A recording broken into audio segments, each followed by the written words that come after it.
Peter B. Collins, news and comment. It's Tuesday, but feels like a Monday, January 21st, 2020. And in Washington, D.C., corporate Democrats are launching, I think, coordinated assaults on Bernie Sanders, the Democrat running for president. And this occurs as the impeachment trial of Donald Trump is officially underway as I speak to you. The Chief Justice gavelled them into session a few minutes after 1 p.m. Eastern Time today. And we didn't really know how all this was going to play out until Mitch McConnell, the ruthless political operator and partisan hack who runs the U.S. Senate these days, revealed the schedule. And it is a real endurance contest for the senators who are expected to endure 12-hour sessions without being able to use a phone or a computer. They just have to sit there. They're not allowed to talk back or interject questions. And given the age of some of these people, a 12-hour session that starts at 1 p.m. is a real challenge. And likewise, for your humble host, this presents a challenge in trying to cover this. I can't stay home all day and binge watch, and then when it's over at 1 o'clock, post a podcast. So I'm going to do my best. I've got the DVR program to capture all of the proceedings, and I certainly won't be humanly capable of watching them all. So my current plan, since today's session is mostly on procedural issues, is to report on today's impeachment proceedings tomorrow. And then, of course, it's going to stack up over the weekend. And that's what Mitch McConnell wants. He wants information overload in a way that makes it inaccessible, that turns people off, and is no model for transparency and accountability in the process that is unraveling in Washington. And at the same time, the efforts by the Democrats to change the rules, to bring in witnesses before the end of the trial. I mean, the current plan is that each side gets 24 hours divided over 2 days. So two grueling 12-hour sessions, or up to 12 hours. And if the schedule goes according to plan, the Democrats might be able to present their case on Thursday and Friday, or maybe starting Wednesday and part of Thursday, I don't know. And then the Republican rebuttal will come over the weekend when nobody's watching. Perhaps that is the design. But there is a perverse factor that at least some of the proceedings will be in prime time in every time zone across the country. Will people tune out of reality shows to watch this arguably reality show? It's hard to say. So McConnell thinks that his rules are just fine and dandy. He has changed his language. He said he was going to use the same rules that were used in the Clinton impeachment proceeding. And now he says, well, that these rules mostly track with the Clinton rules. Democratic leader Chuck Schumer, he's upset because only the C-SPAN cameras will be permitted, at least as far as I know. And he's a guy who loves a camera. And I don't mean to diminish Schumer, because I think he is fighting an uphill battle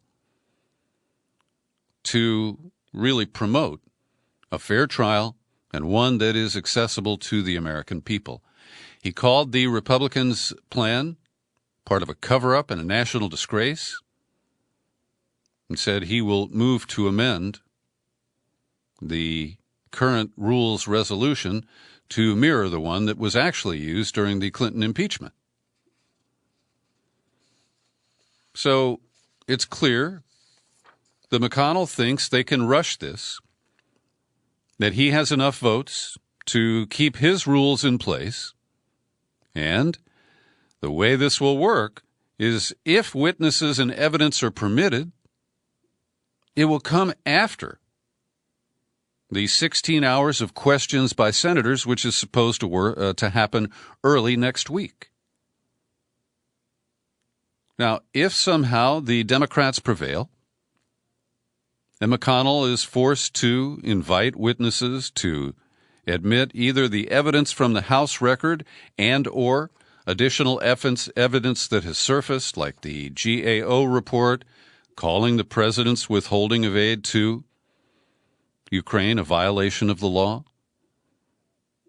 And if we get into witnesses, Mick Mulvaney, Lev Parnas, former White House counsel Don McGahn, those aren't even all on the list. The Democrats are only asking for 4, which is a pretty weak bargaining position to start from.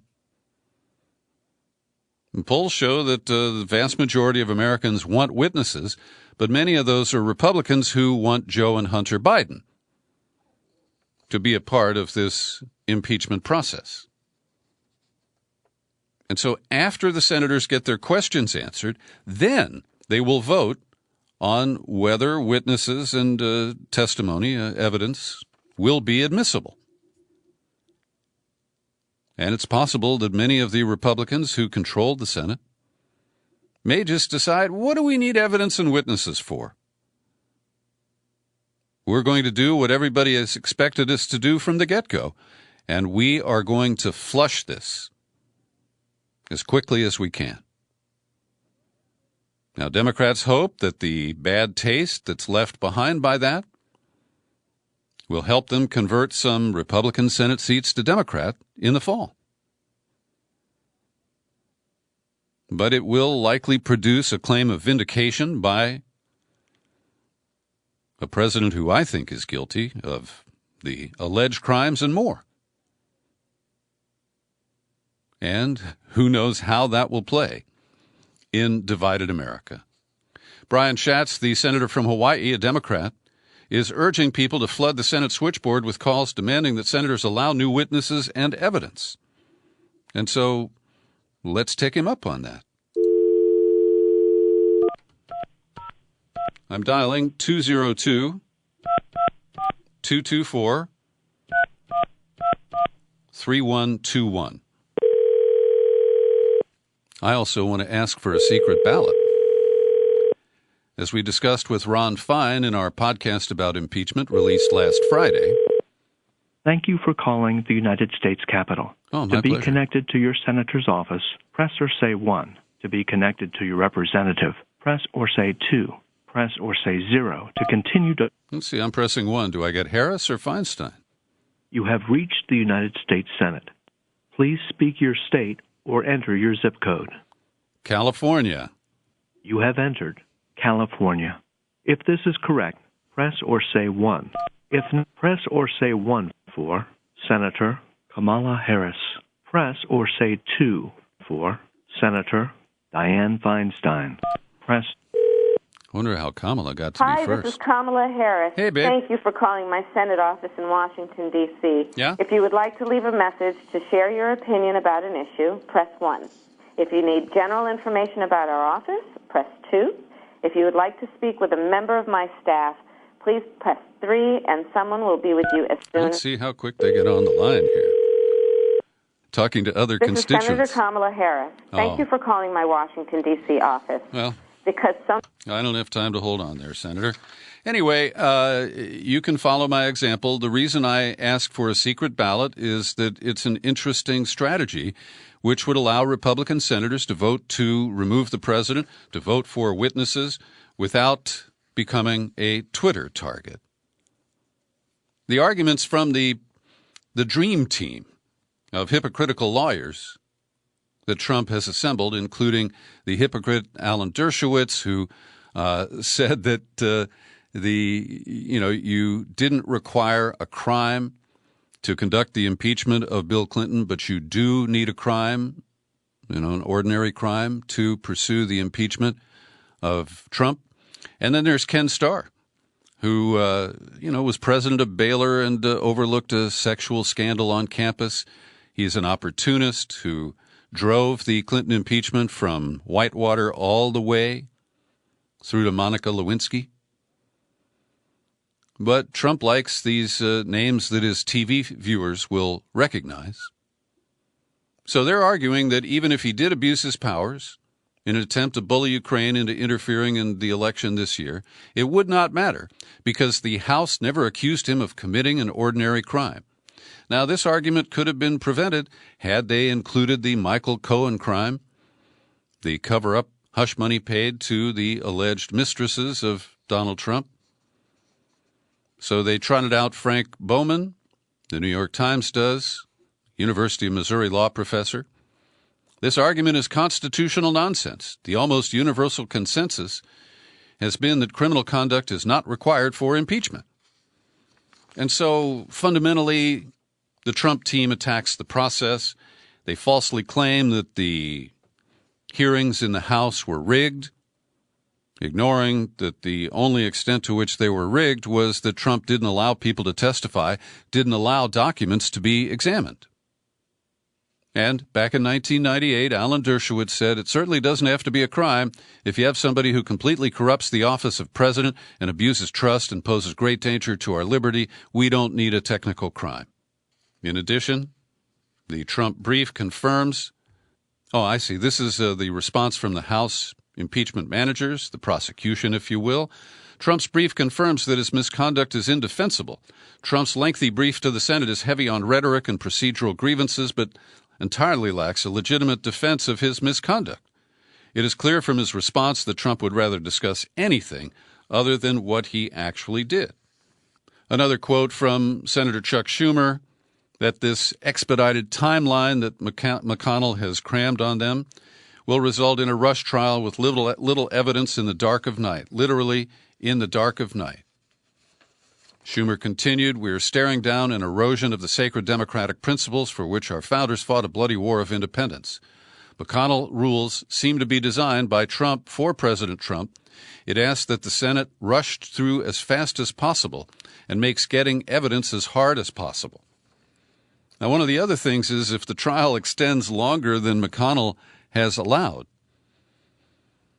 the February 4th State of the Union message, that is going to be a wild scene.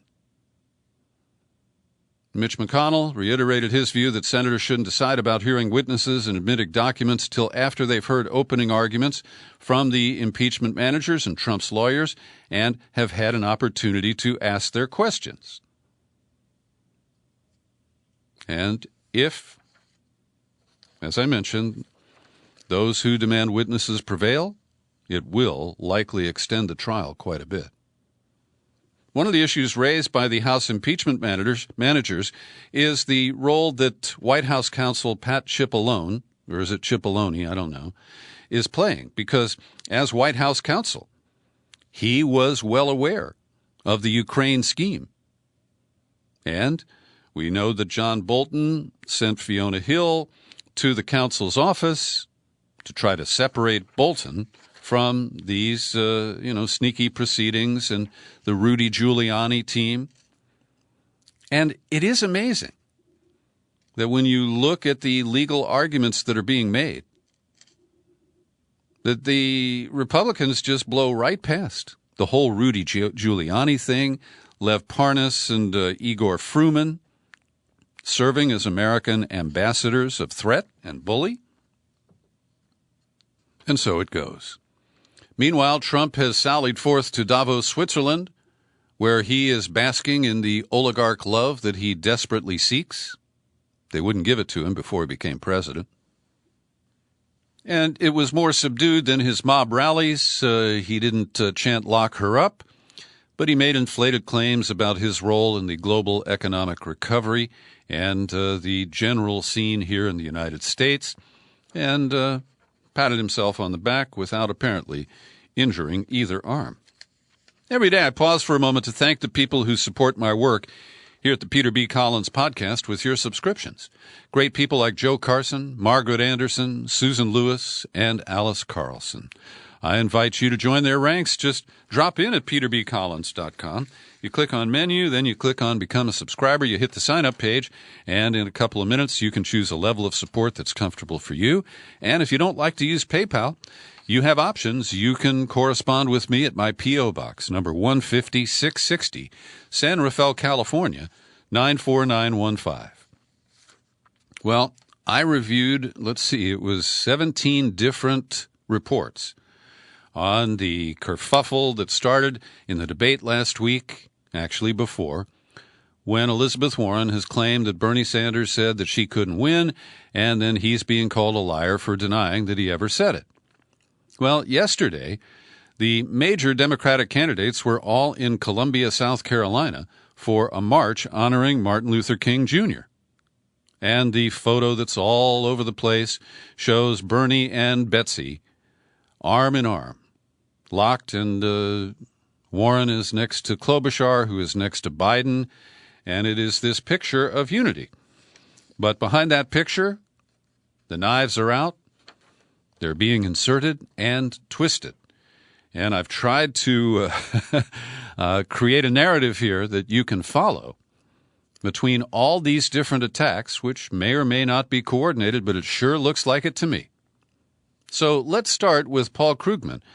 He got heavy exposure on the homepage of the New York Times today for one of those articles where the headline is not fully reflected in the body of the commentary.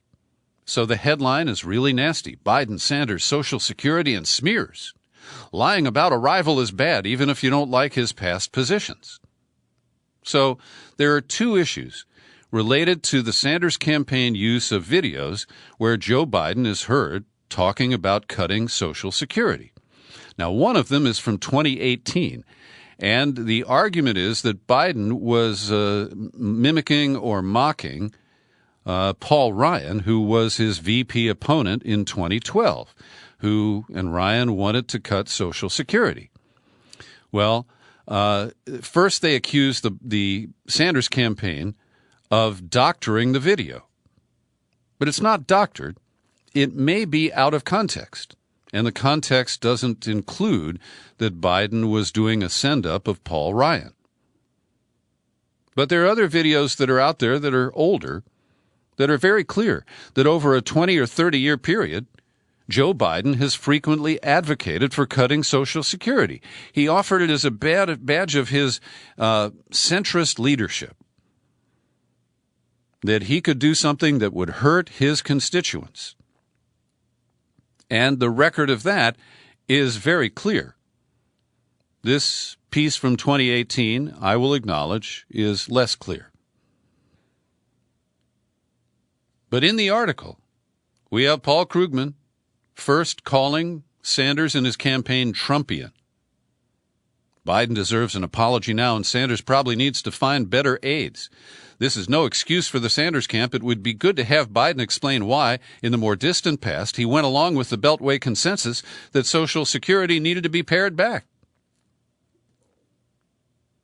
And Krugman later acknowledges some of the complexity here. Biden did make a misstep, he says, in his counterattack, mislabeling the misrepresented video clip as doctored. But that doesn't mean he's not still due an abject apology. But the Sanders campaign has doubled down, Krugman says. Rather than admitting it smeared a rival, the campaign is going around claiming that Biden has a long record of trying to cut Social Security. And unfortunately, there is truth in that claim. But, says Judge Krugman, it doesn't excuse either the original lie or the refusal to admit error.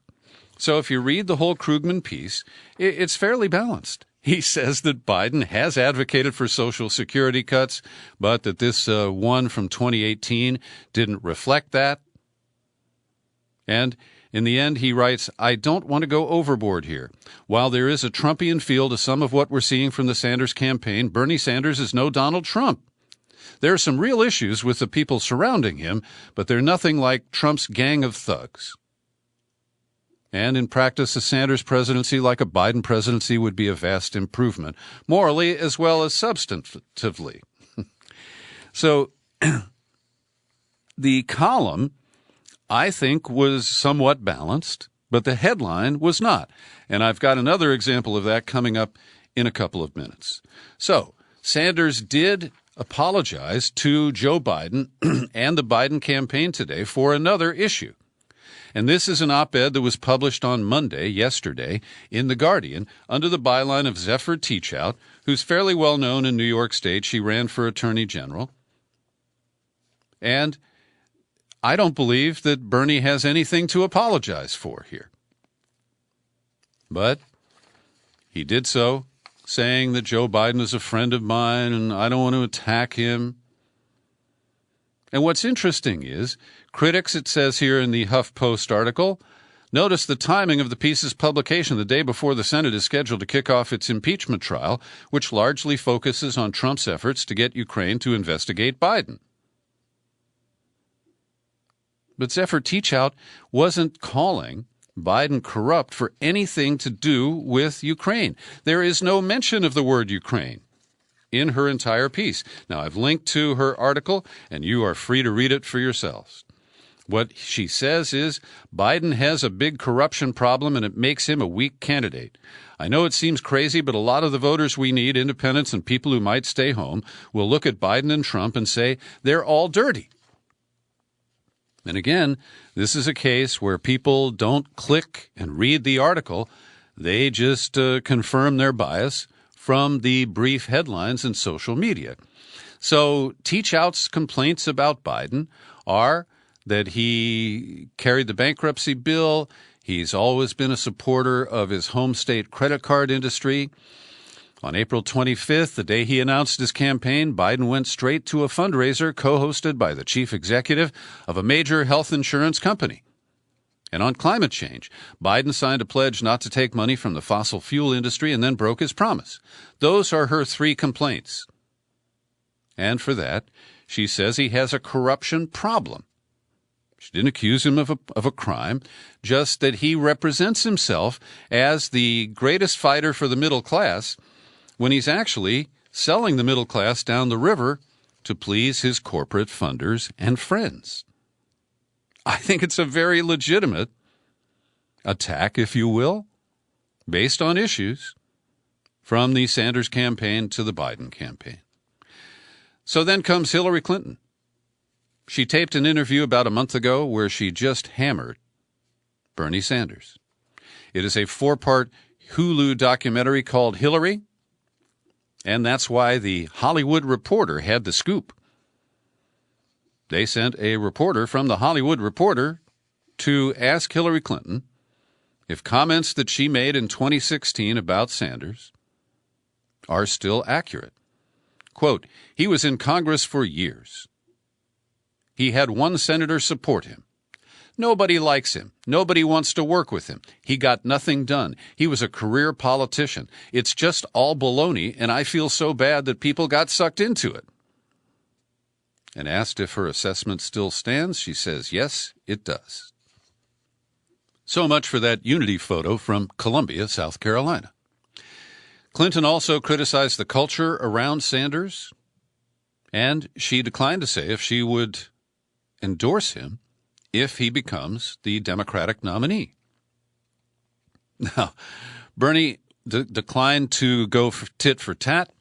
When he was asked about this, he simply said, on a good day, my wife likes me.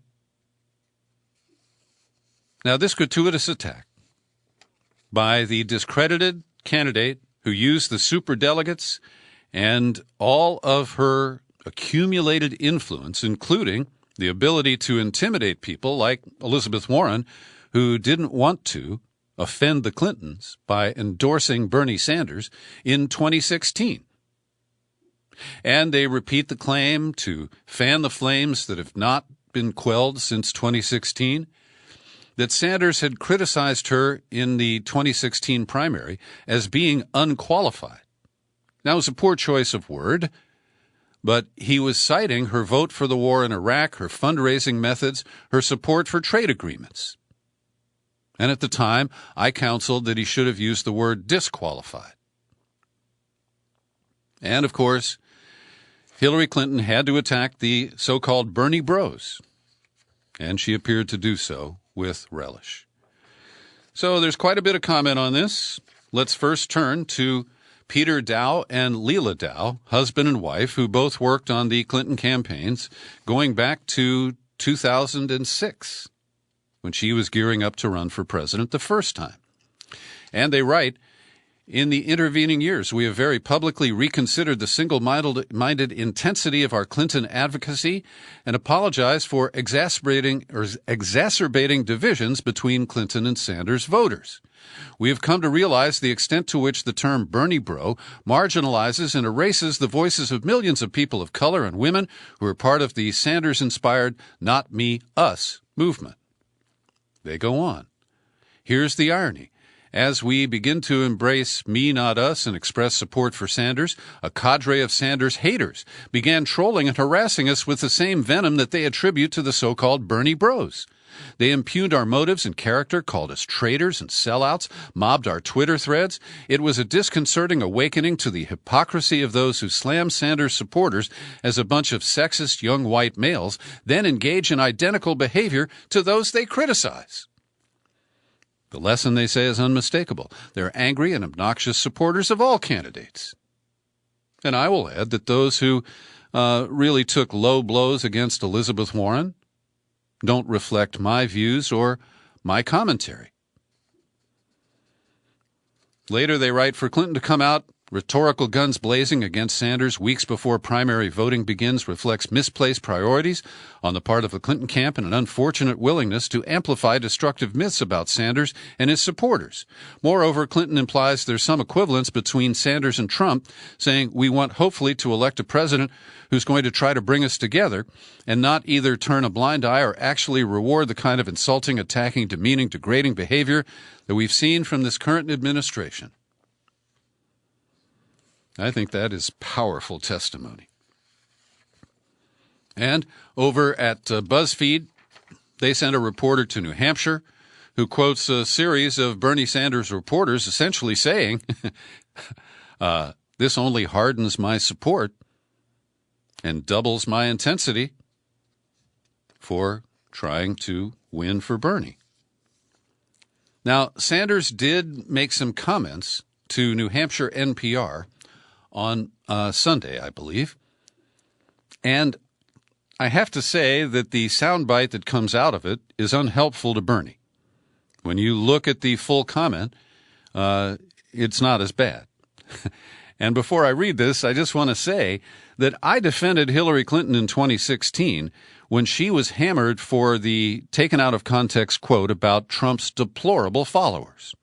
Because when you read the full comment, she was actually compassionate about those people. Likewise, here is the full quote. Everybody has their own sets of problems, Bernie said. When asked if he thinks gender is an obstacle for women running for office, he said, look, I'm 78 years of age. That's a problem. There are a lot of people who say, well, I like Bernie. He's a nice guy, but he's 78 years of age. So we have to argue. Please look at the totality of who I am. He went on, if you're looking at Buttigieg, he's a young guy, and people have said, well, he's too young to be president. And you look at this one, and she's a woman. Everybody brings some negatives if you like. I would just hope very much that the American people look at the totality of a candidate, not at their gender, sexuality, age, but at everything. Nobody is perfect. There ain't no perfect candidate out there. Like I said, the soundbite extracted from that is now weaponized and being used against the candidate himself. But when you look at the full context and, have some empathy for what he was trying to say, I think it passes. Now, here comes another case where the headline, it does not reflect the full commentary in the article. This comes from the liberal Nation magazine and its justice reporter, Elie Mystal, who is a black male, by the way. The headline reads, Unity requires recognizing that Warren is telling the truth.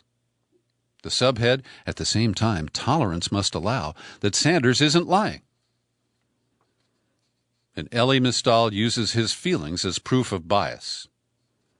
And in the early going, he says that he believes Elizabeth Warren, quote, I have no doubt she's telling the truth. I know in my soul that she heard what she says she heard. I know it, not because I'm in a position to vouch for Warren's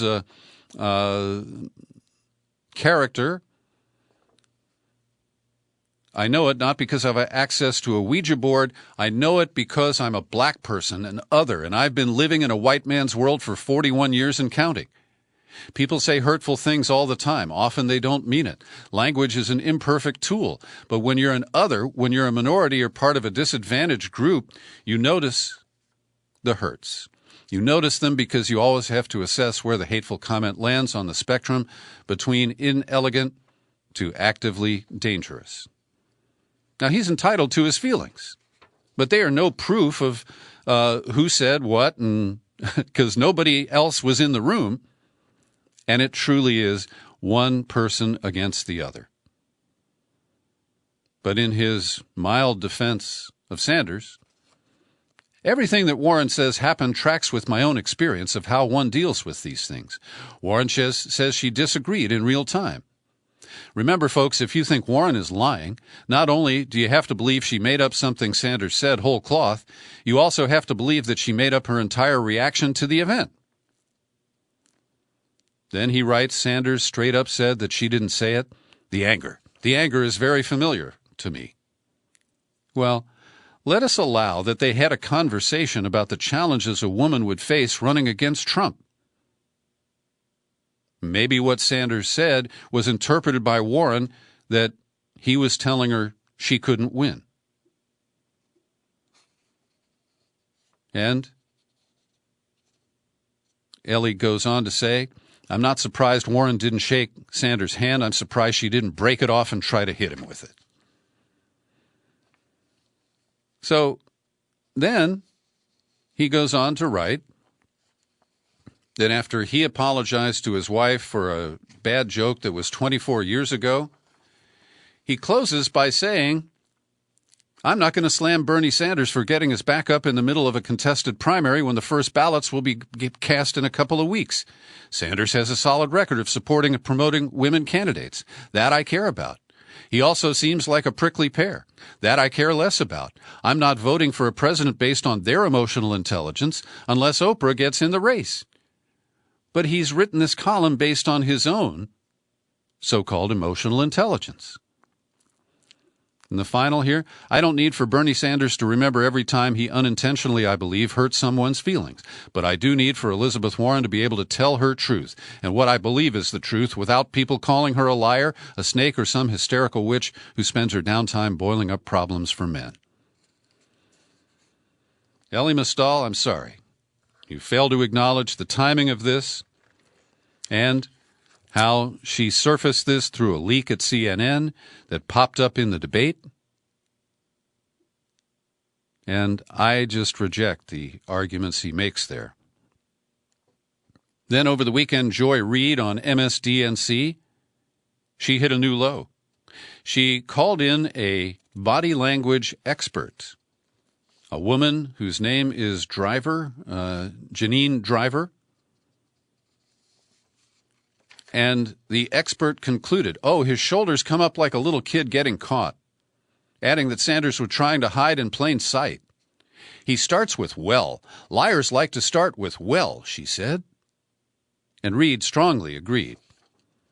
Now, this is the same kind of bullshit theater that Rachel Maddow used in February of 2016 when she claimed that Bernie Bros threw chairs after the rigged caucus in Nevada.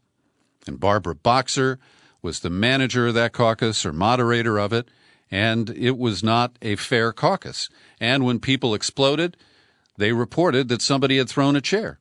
The fact is that one supporter had lifted a chair in the air and then put it down. Nobody made contact with it. It was not thrown. Nobody was injured.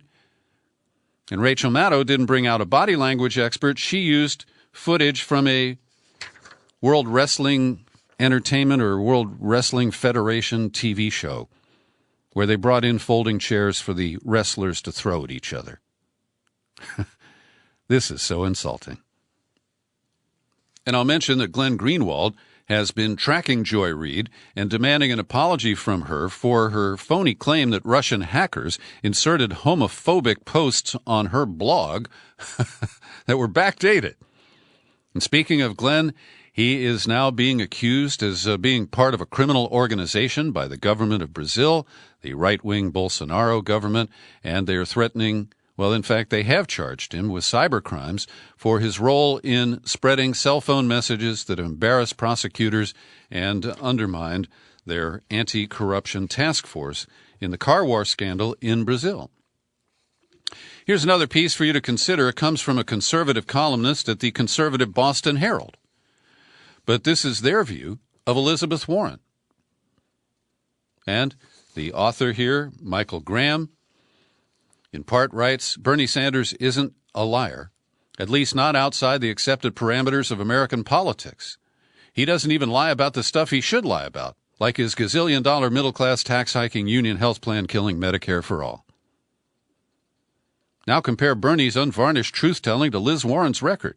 According to Warren's past statements, she's a Native American who was fired for being pregnant and only sent her children to public schools. And according to the facts, all of those claims are wrong. And he writes, Warren's campaign has devolved from "I've got a plan for that" to "girls rule, boys drool." Over the summer, she was touting Medicare for all as a matter of political life or death. Tuesday night, she treated it like a recently dumped boyfriend, refusing to even say the phrase a single time.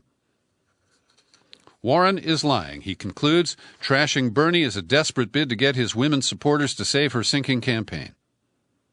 Elizabeth Warren has only been in elected politics since 2012. She underperformed then. Obama got 60%, she got 53%.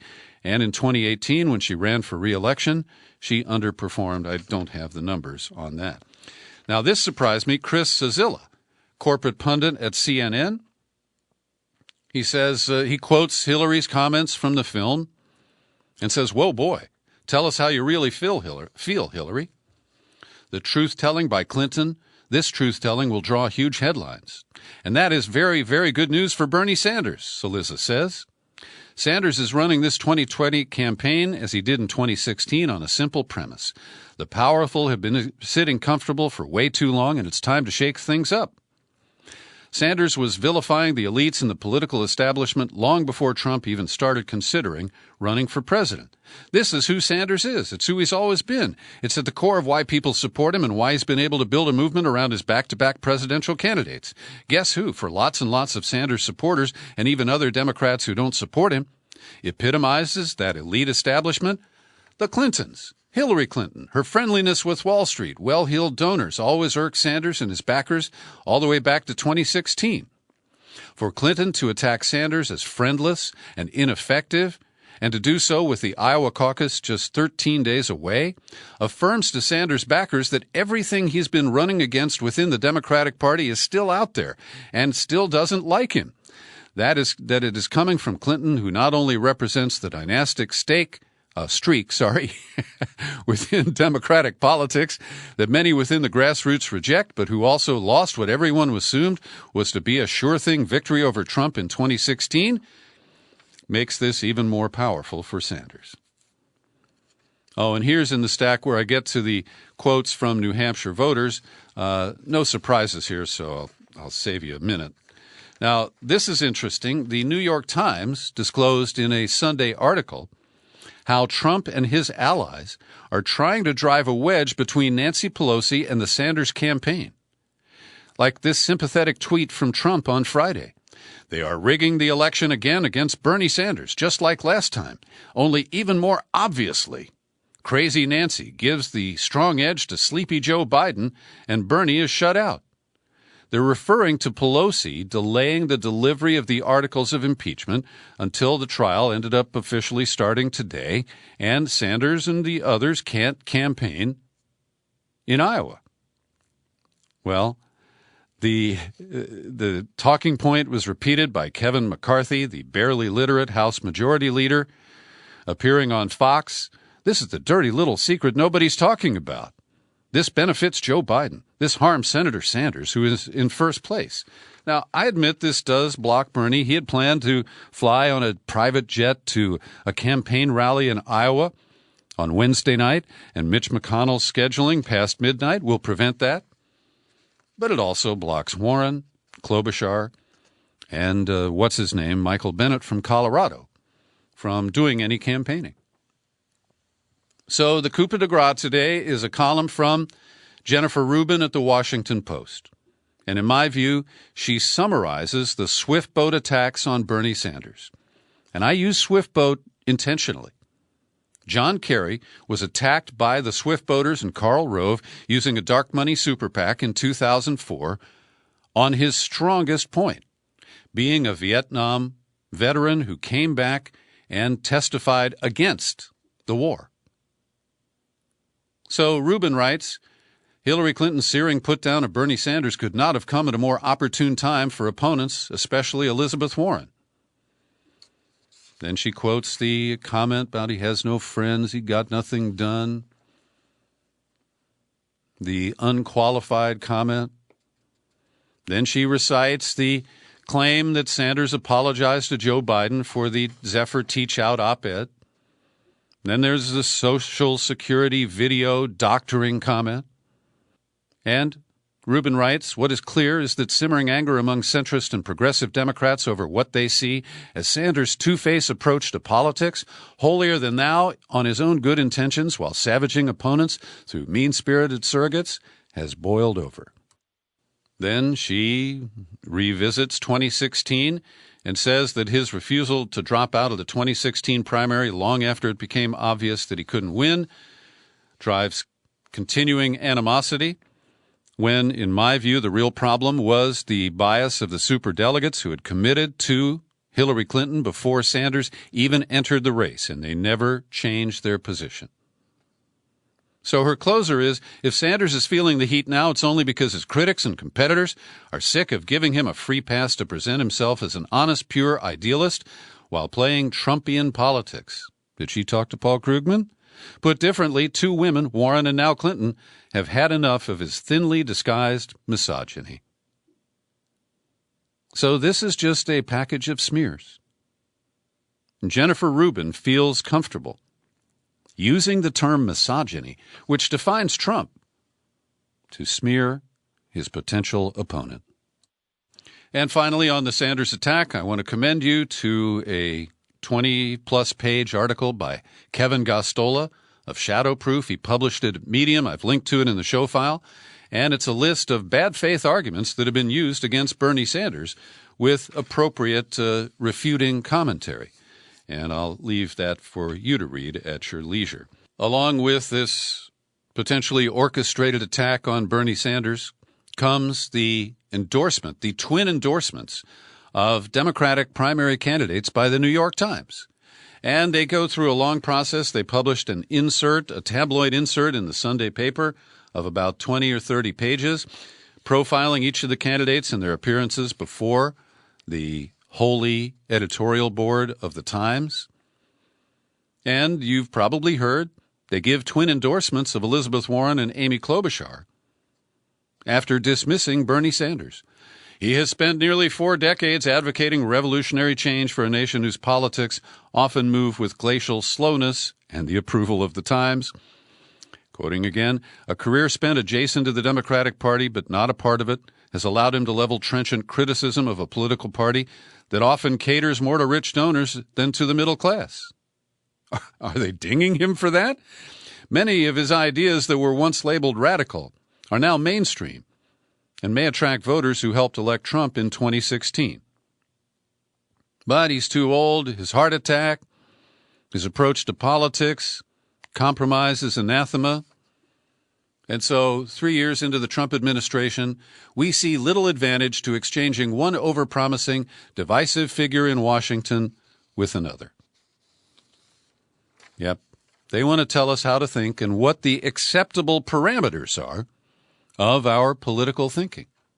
I marked up their comments about Warren and about Amy Klobuchar, and given the length of this podcast already, I'll see if I have time to come back to this tomorrow.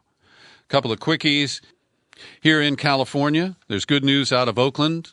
It was national news that the Moms for Housing occupied a vacant home that they had no right to, and they were brutally evicted by the sheriffs last week. Well, the good news is that there is an agreement that the house-flipping company will negotiate a sale with the Oakland Community Land Trust, and the moms may be permitted to live legally in the house that they were squatting in. I want to say farewell to Terrence Hallinan, a member of the Hallinan family. His brother Patrick, who I knew well, died recently, and K.O., as Terrence was known, died it was on Friday at the age of 83. He had been a San Francisco supervisor, and then he became a district attorney for several years. He lost that seat to Kamala Harris, and his brother Pat told me when Terrence became the DA, no Hallinan should ever be a prosecutor.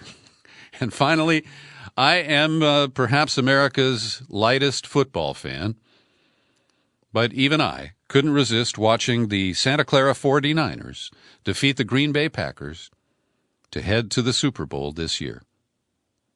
The biggest question is, if they prevail in Miami, where will the victory parade be held? Because the San Francisco 49ers left San Francisco for their new Levi's Stadium, which is 40 miles away in Santa Clara. But they get to keep the San Francisco name for their brand, while they routinely screw the citizens of Santa Clara by shortchanging them on the agreements they made regarding building the stadium. Anyway, we'll see how all that plays out. Thanks for listening to this daily news and comment podcast. You're free to share it all over the place. You'll find it on YouTube. I'm Peter B. Collins. Happy trails to you until we meet again. Happy trails.